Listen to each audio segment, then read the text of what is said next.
Good morning students. आज हम पढ़ेंगे नीति निर्देशक तत्व की आलोचना। जैसा कि हमने देखा कि नीति निर्देशक तत्व वाद योग्य नहीं है, यह नैतिक बंधन है सरकार एवं राज्यों पर।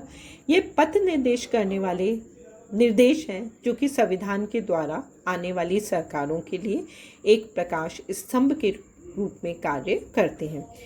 विभिन्न विद्वानों के द्वारा इन नीति निर्देशक तत्वों की इस आधार पर आलोचना की गई है कि इसे वैधानिक आधार नहीं है या इसमें कुछ कम महत्व के विषयों को भी शामिल कर लिया गया, जो भी एक आलोचना का प्रमुख कारण बना है।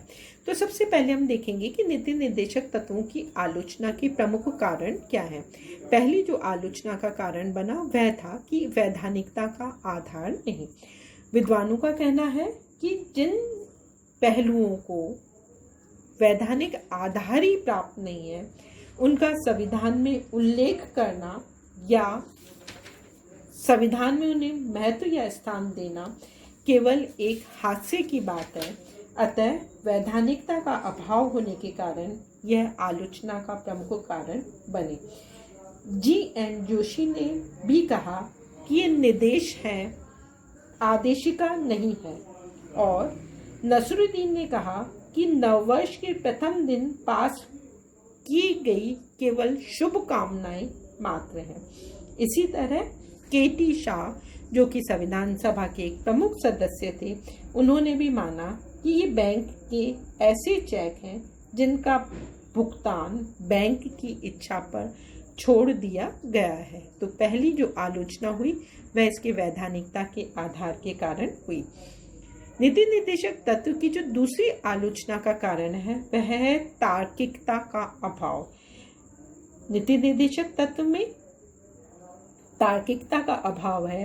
कहीं तो ये शुद्ध भावनात्मकता पर आधारित दिखाई देते हैं, कहीं ये वैज्ञानिक दृष्टिकोण की वकालत करते हुए दिखाई देते हैं, कहीं ये परंपराओं के निर्वहन की बात करते हैं, तो कहीं पर हम देखते हैं कि यह पुरातन व नवीन का संयोग मात्र है। तो इस प्रकार से इनकी जो एक प्रमुख आलोचना है वह यह है कि इसमें आर्थिक सामाजिक विकास के महत्वपूर्ण पहलुओं को उठाया तो गया है, पर उसमें गैर महत्वपूर्ण विषयों को भी जोड़ दिया गया है, जिससे इसकी गंभीरता कम हो गई है। नीति निर्देशक तत्व की जो तीसरी आलोचना का कारण है वह यह है कि इसमें कुछ महत्वपूर्ण विषयों की पूर्ण रूप से उपेक्षा कर दी गई है।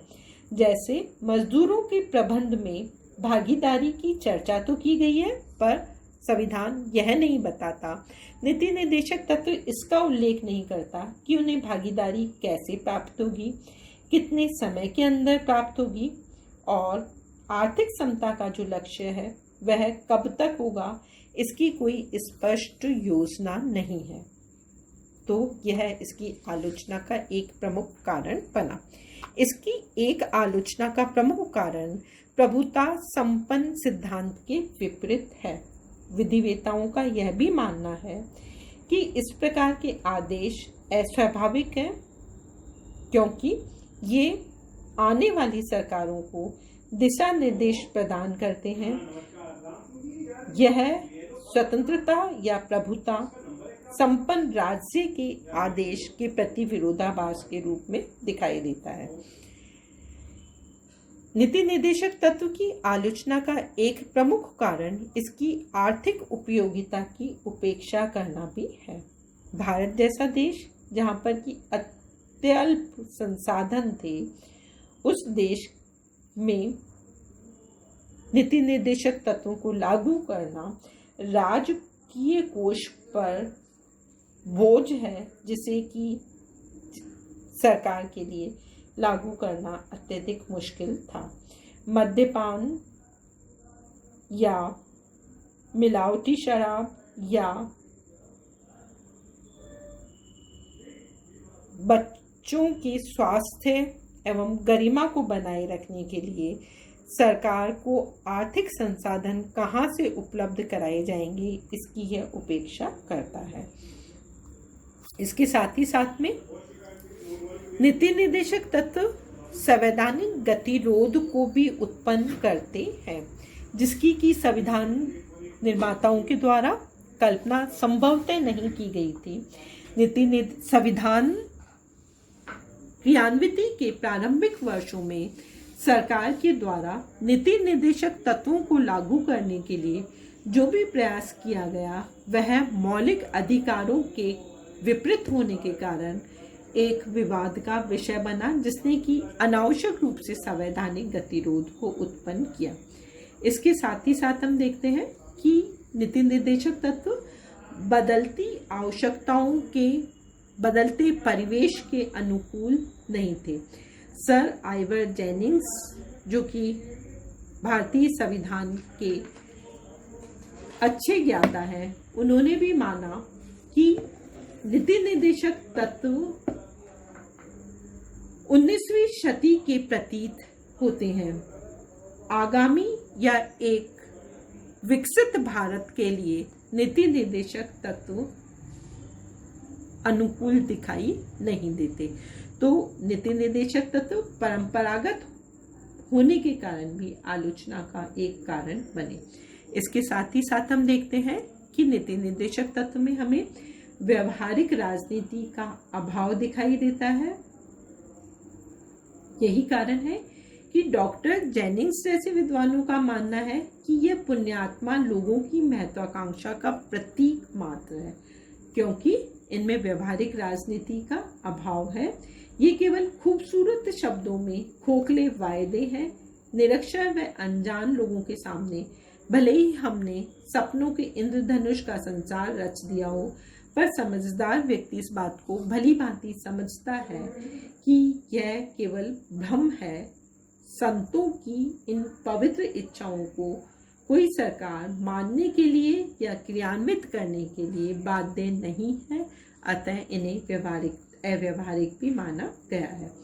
तो इस प्रकार से हम देखते हैं कि जो नीति निर्देशक तत्व है वह आदर्श नैतिक निर्देश होने के बावजूद भी संसाधनों का अभाव होने के कारण और अपनी विविधता या कम महत्वपूर्ण विषयों को शामिल कर दिए जाने के कारण आलोचना का कारण बने। श्रीनिवासन ने भी माना कि ये न तो वास्तविक है और न ही इन्हें क्रियान्वित किया जा सकता है, इन्हें केवल प्रोत्साहित किया जा सकता है। अब हम देखेंगे कि नीति निर्देशक तत्वों की इतनी आलोचनाओं के पश्चात भी संविधान में इनका उल्लेख किया गया, वर्णन किया गया, तो उसका क्या कारण था जिसके की कारण हमने संविधान में इनका उल्लेख किया गया, या इनका महत्व क्या है। तो पहला महत्व है प्रेरक ऊंचे लक्ष्य। नीति निर्देशक तत्व एक ऊंचे लक्ष्य हैं जिन्हें प्रत्येक सरकार प्राप्त करना चाहती है। प्रत्येक सरकार को अपने अस्तित्व को बनाए रखने के लिए, अपनी लोक कल्याणकारी छवि को बनाए रखने के लिए, अपने औचित्य को बनाए रखने के लिए ऊंचे लक्ष्यों की आवश्यकता होती है, जिन्हें हम नीति निर्देशक तत्व के रूप में देख सकते हैं। दूसरा जो इसका महत्व है वह शासन व जनता के सामने नैतिक मूल्य, अर्थात ये नैतिक मूल्य हैं जो सरकार को दिशा निर्देश करते हैं। ग्लैडहिल ने भी माना कि उच्च नैतिक आदर्शों का राष्ट्र के इतिहास पर प्रभाव पड़ता है और यह नीति निर्देशक तत्व ये नैतिक मूल्य ही है। नीति निर्देशक तत्व की जो तीसरा महत्व है वह है न्यायालयों का मार्गदर्शन। नीति निर्देशक तत्व के द्वारा न केवल सरकार बल्कि न्यायालयों का मार्गदर्शन भी किया गया है। न्यायालय संविधान का रक्षक है। जब जब न्यायाधीश ये महसूस करता है कि कार्यपालिका का कोई कार्य या व्यवस्थापिका का कोई कार्य मौलिक अधिकार या नीति निर्देशक तत्वों की उपेक्षा करता है, तो ऐसी स्थिति में वह नीति निर्देशक तत्वों के आधार पर मार्गदर्शन सरकार का और स्वयं का करता है। इसके साथ ही साथ में नीति निर्देशक तत्व लोक कल्याणकारी राज्य की प्रतीक है। यह आर्थिक प्रजातंत्र या राजनीतिक प्रजातंत्र को क्रियान्वित करने में सरकार का सहयोग करते हैं। इनका एक महत्व जन आकांक्षाओं के प्रतीक के रूप में भी है। ये सही है कि नीति निर्देशक तत्व के पीछे बाध्यकारी शक्ति नहीं है, परंतु यह जन आकांक्षाओं को पूरा करता है और जनमत की शक्ति के कारण लागू होता है। इसका एक महत्व इसकी जनमत की शक्ति है। जनमत चूंकि इनके साथ में है, अतः नीति निर्देशक तत्व की लंबे समय तक उपेक्षा या अवहेलना नहीं की जा सकती। सरकारों को अपने अस्तित्व को बनाए रखने के लिए इन्हें लागू करना ही होगा। नीति निर्देशक तत्व का एक महत्व यह भी है कि ये विपक्ष के हाथ में शस्त्र है। यदि सरकार इनकी उपेक्षा करती है, अवहेलना करती है, इन्हें क्रियान्वित नहीं करती, तो विपक्ष को सरकार की आलोचना करने का अधिकार प्राप्त हो जाता है और सरकार को अपने अस्तित्व की रक्षा के लिए इन्हें लागू करना ही होता है। इनका एक महत्व यह भी है कि यह हमारी चरम सीमाओं से रक्षा करता है। किसी भी सरकार को किसी भी दिशा में अतिवादी मार्ग को अपनाते पर नीति निर्देशक तत्व उनकी रक्षा करता है और सरकार को अतिवादी दिशा में जाने से रोकता है। नीति निर्देशक तत्व की एक महत्व यह भी है कि इसकी असामयिकता पर प्रश्न चिन्ह या इसकी असामयिकता के कारण आलोचना की गई है, लेकिन यह पूर्ण रूप से गलत है। यदि नीति निर्देशक तत्व की कोई विशेषता हमें असामयिक नजर आती है तो हम उसमें परिवर्तन कर सकते हैं। नीति निर्देशक तत्व का एक महत्व अतिवादिता पर नियंत्रण करने का है। सरकार हो, राजनीतिक दल हो, यदि किसी भी क्षेत्र में अतिवादी नीतियों का पालन करता है तो नीति निर्देशक तत्व या न्यायालय इस आधार पर उसे रोकने में सफल हो जाता है। तो इस प्रकार से हम देखते हैं कि नीति निर्देशक तत्व यद्यपि वाद योग्य नहीं है, परंतु ये एक सकारात्मक प्रयास है संविधान निर्माताओं की तरफ से, जो सरकार को सही दिशा निर्देश प्रदान करते हैं। धन्यवाद।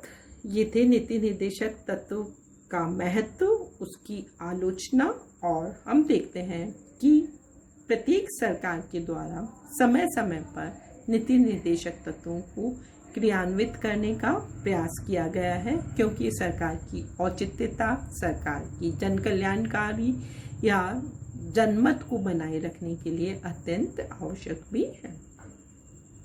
धन्यवाद।